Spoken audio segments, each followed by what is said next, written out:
一大早別人就過來說我們放的野雞把他們家的玉米糟蹋了不少，讓我心裡很難受啊。所以我坐在這裡等他們回來，然後準備把他們關起來了。糟蹋別人的玉米那就過分了。等了1個多小時，那一堆野雞都沒有出現，就在这裡看着2只雞打架。我們還是出去找一下吧。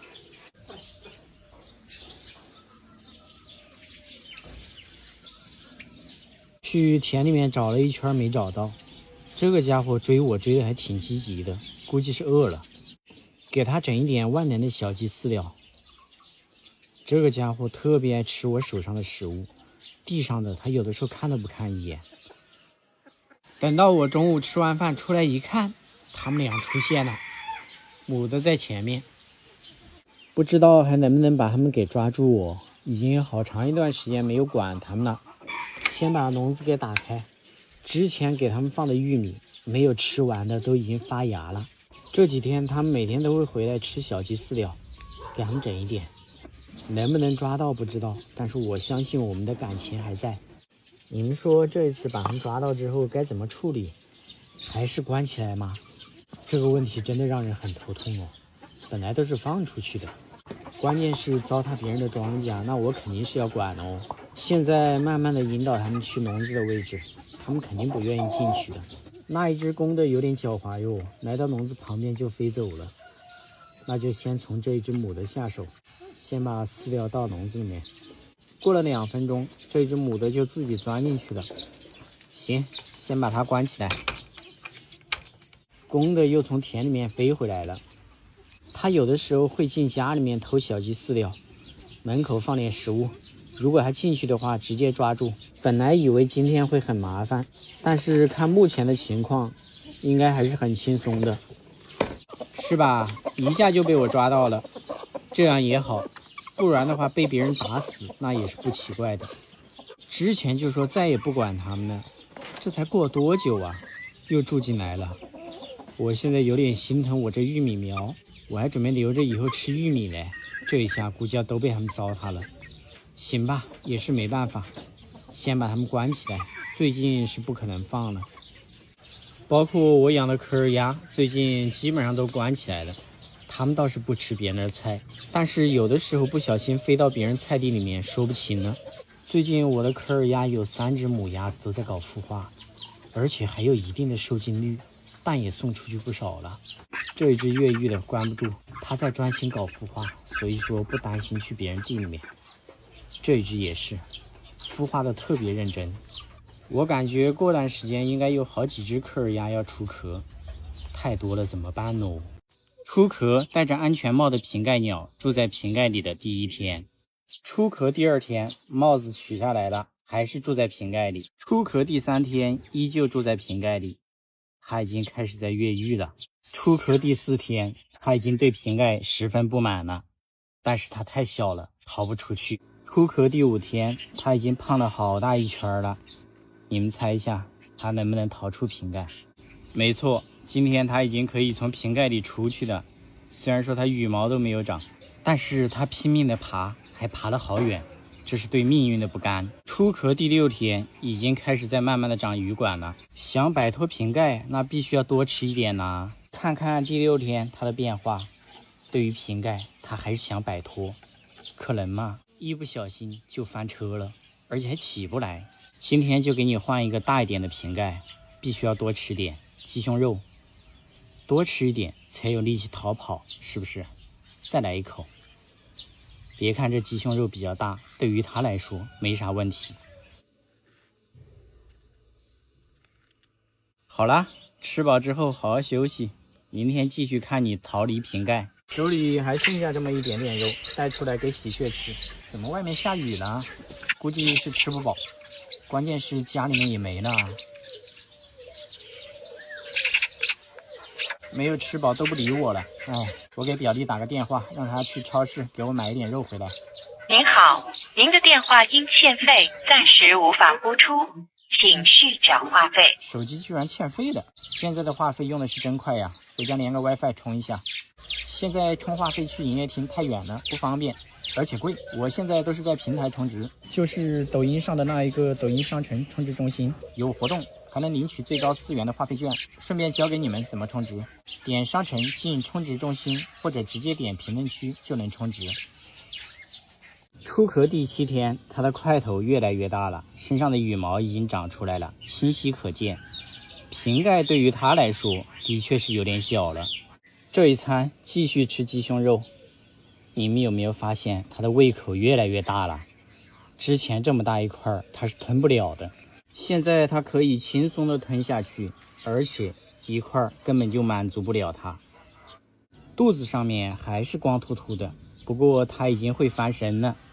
出殼第8天，身上的羽毛越來越多了，塊頭又大了一點點，逃出瓶蓋是小意思啦。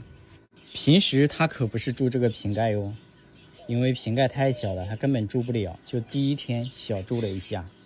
逃出瓶蓋的第9天，還是沒跑掉。這一餐吃一點飼料，食物一定要多元化，不能太單一了。這小子胃口比我還好啊，真能造。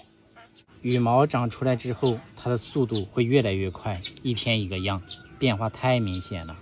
出殼就戴安全帽的鳥，逃出瓶蓋的第10天，井蓋是真的住不下它了，往瓶蓋裡面一放，它就要逃跑。瓶蓋可能已經是它的噩夢了。出殼第11天，好吧，今天是最後一次住瓶蓋了，因為是真的住不下了。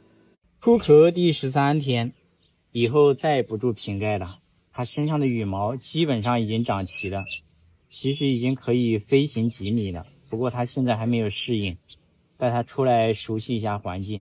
先乾一口飯吧。從出殼到現在，它的胃口一直都特別好，所以長得也還行。過2天就能把它放到戶外去了，讓它慢慢的熟悉環境。不過這玩意兒基本上不用熟悉環境，我們這邊這個季節小麻雀真的是多到離譜，每天出門都能看到。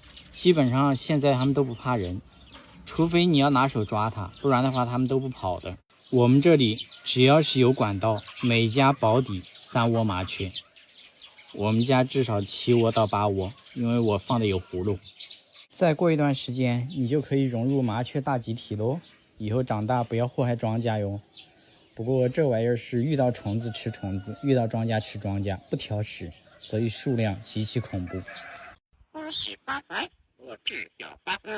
我帶這個家伙出來玩，剛剛還碰到了放生的那一隻小八哥，準備搶我手上的麵包蟲，結果被這個家伙一下就打跑了。走，過去找一下它。飛到那邊去了，晃一下麵包蟲，過來，過來。叫了半天，它不敢靠近呢，我親自過來找它。這是剛剛在水溝裡面洗了個澡是吧？可別跑了啊！哎，剛說完又飛走了。這家伙現在有點怕貝貝呀，又過來了，看來還是阻擋不了美食的誘惑啊。單獨給你開點小灶。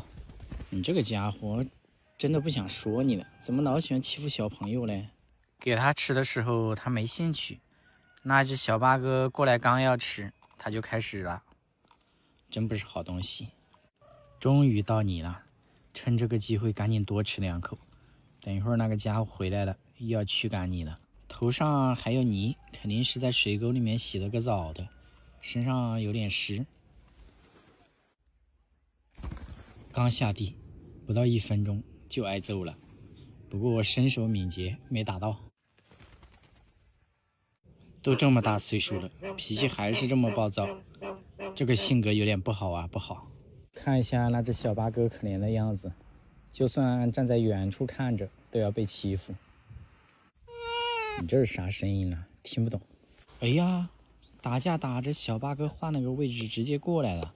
來，趕緊給你安排一點麵包蟲。哎，剛打開就被那個惡霸給撞翻了。就這個帶腳環的，喜歡欺負小八哥。看一下瓶子裡面一條都沒了，關鍵是他又不吃，整的我又全部撿起來了。不要你好了，不要你好了啊！我先把你帶回去。等會兒我再出来給這只小八哥送幾條面包蟲。貝貝已經被我帶回去了，去找一下那只小八哥。这个速度也太快了吧！我刚把面包虫拿出来，不知道它从哪裡一下就飞到我手上来了。不是跟着那几只野八哥混吗？野的天天回去，它都不知道回去了。这一盒面包虫全部给它倒地上，這一下你可以吃個夠了。要不是看你可憐兮兮的一直跟着我，又不敢靠近，我都懶得來看你。完了，我才發現這個家伙居然也是一個白眼狼。我剛說他面包蟲吃完了，擔心他在這裡有危險，準備把他帶回去了，結果一伸手他就跑，根本都不讓我靠近了。現在這真的是，這個家伙是個白眼狼，出乎我的意料啊！哎，傷心傷心。好了好了，這一下我徹底死心了。他等了一會兒，實在沒東西吃的，飛了，直接上樹了。這白眼狼，哎，算了，不管他了，白操心他了。兄弟，要不換一個吧？你的女朋友已經沒了。這鴿子還挺執着的。自從我把他女朋友換給另外一隻鴿子之後，他就待這裡不走了。還好他不會說話，不然的話就不是咬我這麼簡單，可能還要罵我了。前幾天我不是給我家的一隻母鴿子換了一隻公的嗎？現在都關着在，準備等個10天8天之後把它們放出來，看一下會不會跑掉。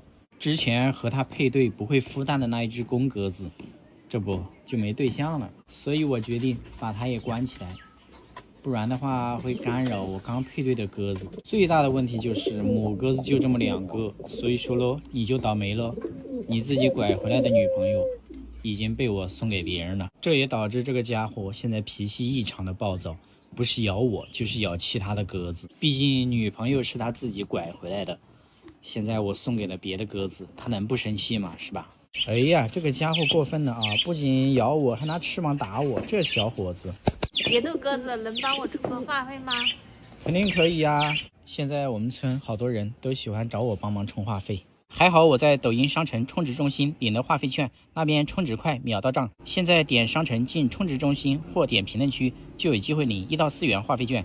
月底該充話費的，快去評論區看看吧。完了！自從我把他的女朋友分給另外一隻鴿子之後，他現在一直追着咬我，剛剛還從空中飛下來啄我的腦袋，這脾氣也太暴躁了吧。不過我就喜歡這種暴躁的小鳥。而且我剛剛就回家喝了個茶的功夫，他到處叼材料，又跑到倉庫裡面來了。現在你都是單身的，你找材料有啥用啊？來，過來，我帶你去找女朋友。哎呀，這是不相信我啊！以前一伸手就飛上來了。關鍵是我剛剛在倉庫的地上還撿2個鴿子蛋，而且全都破了，也不知道什麼時候下的，挺可惜的。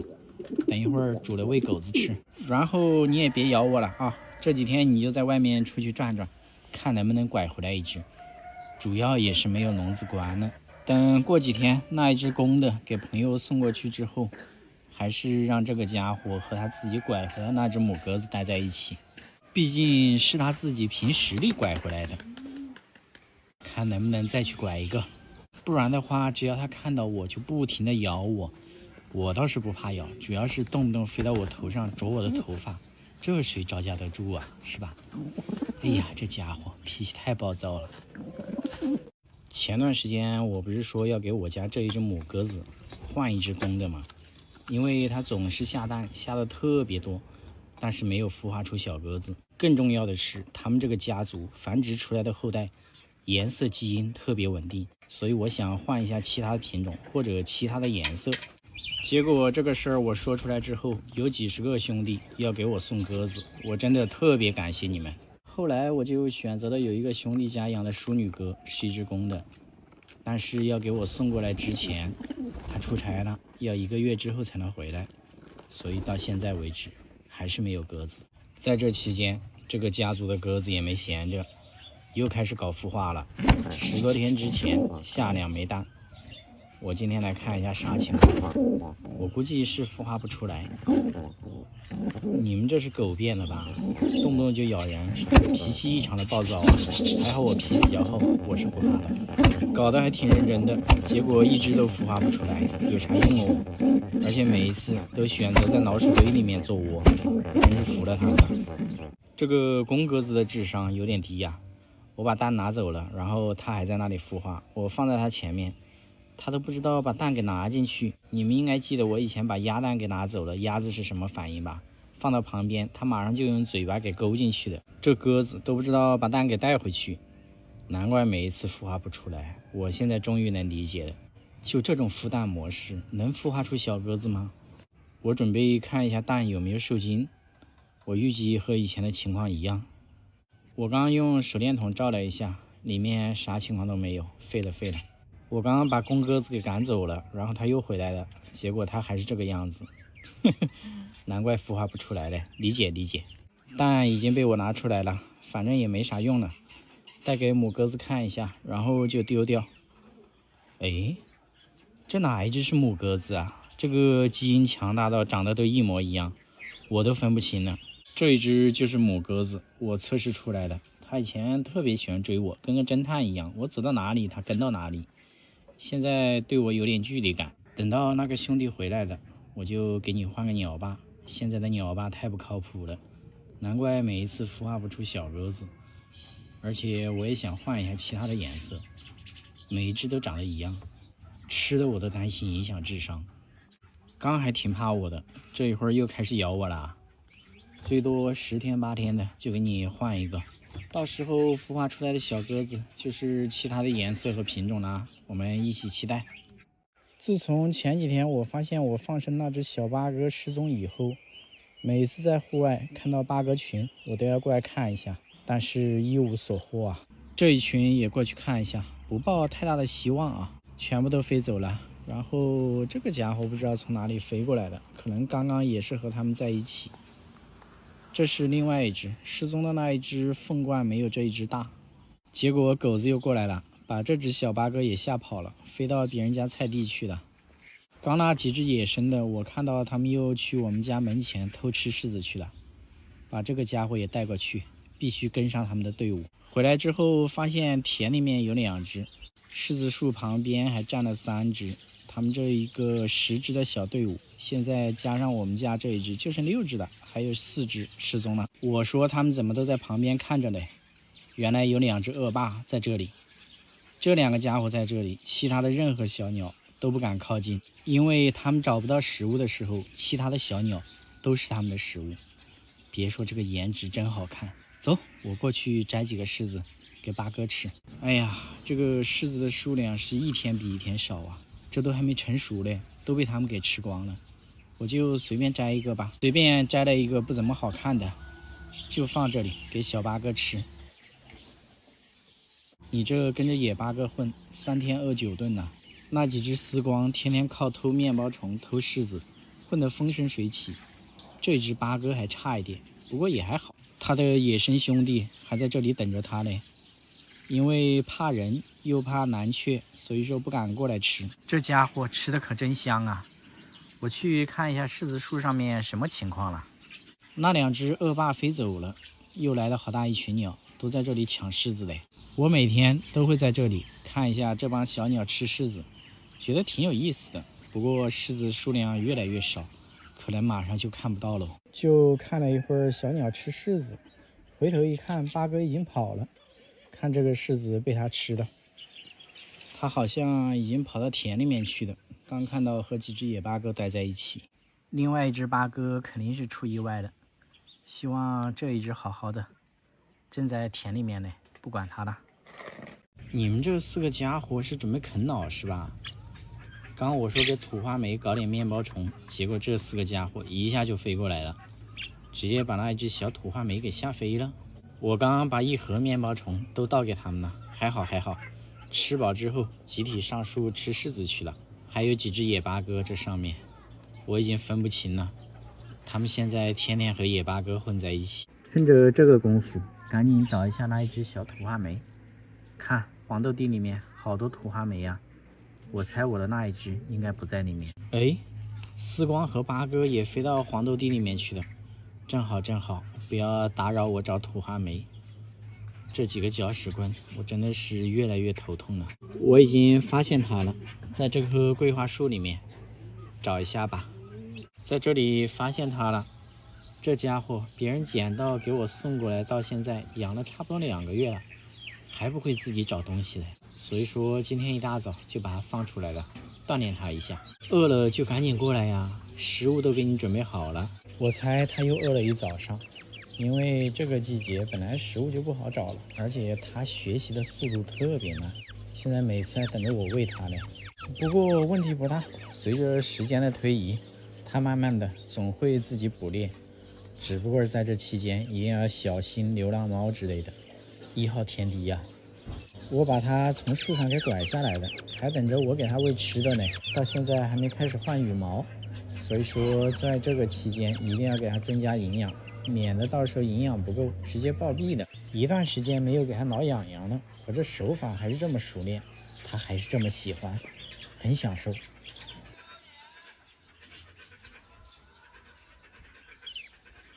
趁着那幾隻搅屎棍飛走了，趕緊給它搞點面包蟲，補充一下營養。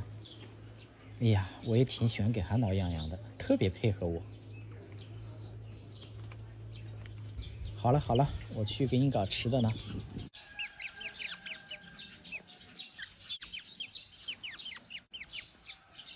放地上你自己吃吧，免得你總是讓我餵你。一口氣吃了7條面包蟲，還沒吃飽嘞。吃完了，等一會兒給你拿吧，已經沒有了。這個鑷子真的是多功能的，可以給它餵食物，也可以給它按摩。不過還是沒有我手舒服吧。等一會兒再給它拿一點面包蟲，根本沒吃飽啊。這家伙是今年尾窩的，預計最近直接給它放生有點不現實。等它一邊換羽毛一邊野化，我去找一下那幾隻攪屎棍。就剩它一個還在這裡吃柿子，我估計其他的幾隻和野八哥一起飛到別的地方去的，也挺好的。最近飛得越來越遠了。自從柿子要成熟之後，每天都是各種鳥在上面偷吃啊。我過來找一下鳥，看一下八哥啥的有沒有在上面。發現這貨正在這裡偷吃的，看這個柿子已經吃了一半了。這裡還有幾隻魔術鴿，你們幾個吃糧食的待在這裡幹啥呀？水果又沒興趣。今年的柿子長得挺好的，不過越來越少了，都被這些小鳥給偷吃了。這個柿子已經被吃了一半了，已經成熟了。都這個季節了，蜜蜂還來湊熱鬧嘞，我們要小心一點啊，被蟄一口不得了啊。反正这些柿子每年我們都沒摘過，全部都留給小鳥了。今天來選一個，等一會兒看一下狗皮膏藥吃不吃柿子。這一個應該成熟了。就你呢，還破了個洞。這幾隻絲光椋鳥天天不是偷小雞飼料就是偷面包蟲，這幾天又天天開始吃柿子，所以說它們也不跑了，就在家門口附近，反正總是有吃的。這裡還有一隻公的，母的去哪裡了？看這吃的多開心吶！所以說根本餓不到它們呢。母的也被我發現了，都在偷柿子嘞。你們對比一下，母的是不是長得比較醜，公的顏色特別漂亮。走了，我們站在這裡，其他的野生鳥想過來吃柿子都不敢靠近，不打擾他們。哎，你這家伙，你怎麼不去吃柿子啊？在這扯我的多肉。這是餓炸毛了還是剛洗完澡啊？應該是剛洗完澡，也餓不到它。這兩隻小八哥也是天天飛到家裡面去偷吃小雞飼料，我去給他們做個消音器，可能家裡放的飼料沒有了，好久沒做消音器的，不得已啊，不然的話他們天天偷吃我的多肉，難搞我。特別是這兩隻小八哥，自己天天也不出去找食物，準備啃老嗎？哎，明年繁殖期到了，你們兩個趕緊跑吧啊！這兩隻八哥就是今年別人給我的蛋，然後我孵化出來的，已經換好羽毛了。這一隻絲光對消音器還有興趣嘞，主動飛到我手上來了，把八哥都趕跑了。看，換好羽毛後的絲光椋鳥，太好看了。而且它们幾個好像還偷偷的學會了說話，應該是和二驢學的。我聽到過幾次，不知道哪一隻。消音器吃完了，放一個柿子放在這裡，記住這個味道啊！吃完了就自己去摘，不要再偷吃我的多肉了。快去，都嘗一下柿子的味道。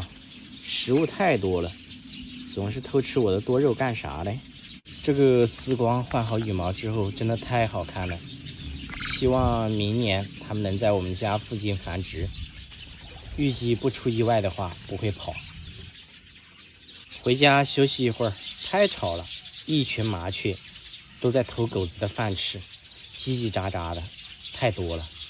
兄弟們，再過幾天就要放國慶節了，你們有什麼安排嗎？猜一下，我拿刀去幹啥？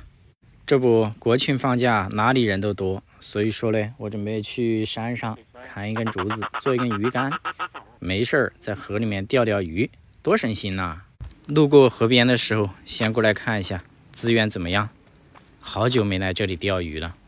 就你們釣魚佬的專業程度上來看，這裡的魚情怎麼樣？有沒有搞頭啊？對的，順便讓貝貝在這裡面洗個澡，又節約了不少水。走吧。哎呦，剛到河邊，看我看到啥了？一條擱淺的小白條，這還挺大的吧？看這個塊頭，和貝貝差不多長了。還好遇到我了，你運氣真好。放生，早點回家。從這個情況上來看，這裡的魚真的很多啊。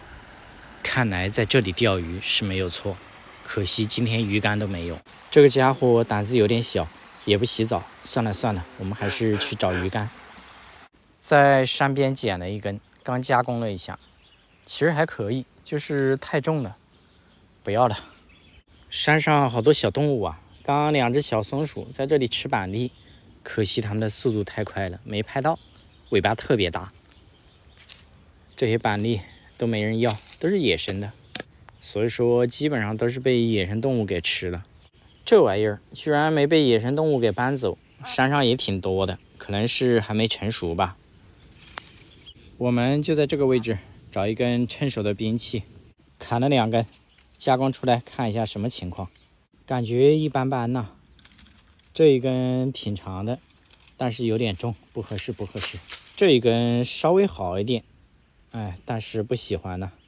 再找一下，這一根還可以，就是有點短，差不多1.8米這個樣子，將就一下吧。反正我對釣魚沒啥講究，愛上不上。看，在旁邊的地上還看到一個鳥窩，這真的是走哪兒都能碰到啊。這是白頭杯的鳥窩，應該是別人在這兒砍竹子的時候給它弄掉的，是個空的。走吧走吧，我的目標魚竿已經找到了，可以回家了。等這幾天有時間就過來釣魚。回來了，這狗子真聰明，它知道我帶着貝貝，它今天乾脆不跟着我一起了。回來之後看到貝貝在我頭上，它立馬離我遠遠的，它也害怕把貝貝給嚇着了。好，國慶節放假，到時候釣魚我就帶你去。從蛋孵化出來的小八哥真的特別親人，我都1-2個月沒管他們了，我去哪裡他們還是喜歡跟着。這不，我出來逛了一圈，他們2個又跟過來了。不過最近在換羽毛，飛行能力不強。過來。其實我是不想讓他們上手的，這2個家伙有一個特點，特別喜歡咬人。哎呦，太痛了，也不知道跟誰學的。好肥呀，這一隻基本上都放着在，天天都在偷飼料和面包蟲吃，也不自己找食物。這是另外一隻，換毛比較慢一點，最近把它關到籠子裡面，關了差不多有1個月了。哎呀，原因太多了，沒法說。飞行能力它也比較弱一點，所以說也算是对它的一種保護。等羽毛換好之後，就不用管它了。這2个家伙自己偷偷學會了說話，會說過來，別的沒聽到，沒教過。飛一下。以前他們倆形影不離，自從把另外一隻關了1個月，現在他們都各玩各的，見面就打架。看，剛剛逛到這裡，別人正在澆花嘞，他們2個估計渴了，也不客气啊，直接飛過去就開始喝水。有一隻還試圖進桶裡面洗澡。羽毛換好之後，到明年春季要進行野化訓練了。走了，去別的地方。等到時候他們和野生的八哥多混一段時間就好了。然後你們看一下啊，我到田裡面來了，我圍着這個玉米杆轉圈圈，他們兩個一直跟着轉，追着我，就怕我把他們給丟了。今天這麼親人，我覺得有點反常。等一會兒回去看一下，是不是麵包蟲吃完了。這圍着這裡轉，再轉2圈，我覺得我可能都要轉暈了。走了，回去。剛還給他們抓了幾個螞蚱，我回去看一下到底什麼情況。今天這麼親人。回來之後一看，的確是放的麵包蟲都被他們吃完了。然後昨天買回來的麵包蟲還沒拆開嘞，他們吃不到，難怪這麼親人。但是也難不到他們哦，就一會兒的功夫，袋子就被他們啄破了，開始在吃了。好吧，從現在開始有吃的，又不會理我了。總之吧，這些家伙就是誰能給他提供食物，他就跟誰好，其實一點感情都不講。要說有感情，也就貝貝對我是真愛。他的羽毛也換好了，一出來把2隻小八哥都嚇跑了，每次出來都要暴揍他們一頓。所以說現在已經怕他了。前段時間大家都說他醜嘞，現在不醜了吧？而且這個羽毛還沒有徹底換好，鳳冠還會再高一點，再等幾天就差不多了。就他是真愛呀，也不咬人，也不問我要吃的，特別棒。趕緊把水倒掉了，看一下，還好還沒死。我真的是打死都想不到有一天這個家伙會鑽到這個瓶子裡面去。被我發現之後，趕緊把水給全部倒掉了。剛才我試圖把它給倒出來，出不來呀，然後又拽他的腿，他拼命的掙扎，我怕把他腿給扯斷了，所以說我準備把瓶子給鋸開。這下好了吧？浪費我一個儲存水的瓶子。不過這個家伙還活着，也是萬幸，求生欲特別強，爪子的抓力還行，應該是沒啥事兒。這要換成其他的鳥，可能早就淹死了。我真的很好奇，它鑽到瓶子裡面是去幹啥去了。還好我要拿桶給鴿子換水，結果就發現這個家伙在裡面。一開始我還想着肯定救不活了，趕緊把水給倒了，沒想到它還是活的。找個籠子先把它關起来，然後讓它羽毛晾乾。现在溫度特別高，不需要用吹風機給它吹。就這裡吧，可能半個小時羽毛就乾了。等一會兒我們再過來看一下，看起來問題不大。我之前不是給大家說我們這邊長期停水嗎？所以我買了很多桶裝水。這個桶用完之後，等有水的時候會儲存很多水，餵鳥啊、餵雞啊、餵鴨子都可以。結果就出了這事兒。要說別的鳥往裡面鑽，我還想得通，這玩意兒鑽進去幹嘛呀？而且我發現桶裡面還有一塊肉，我懷疑是不是他想把肉藏到桶裡面去，然後掉下去了。現在外面的溫度很高，在外面吹了半個小時的風，羽毛基本上已經乾了，不過狀態還是有一點點差。來試一下你現在的這種狀態，敢不敢動鴿子？其實平時它也不敢啊，血脈還沒有覺醒，不然的話早都把它放到山上去了。這一只鴿子就不能看到我，看到我之後不停地轉圈圈。來呀，攻擊伯勞啊！它不敢，有血脈壓制。給它整了一個麵包蟲，它直接飛到樹上去了，看起來是沒啥事兒啊。狀態沒有正常的時候好，不過相信過幾個小時就會恢復，已經沒啥事兒了，救回來了。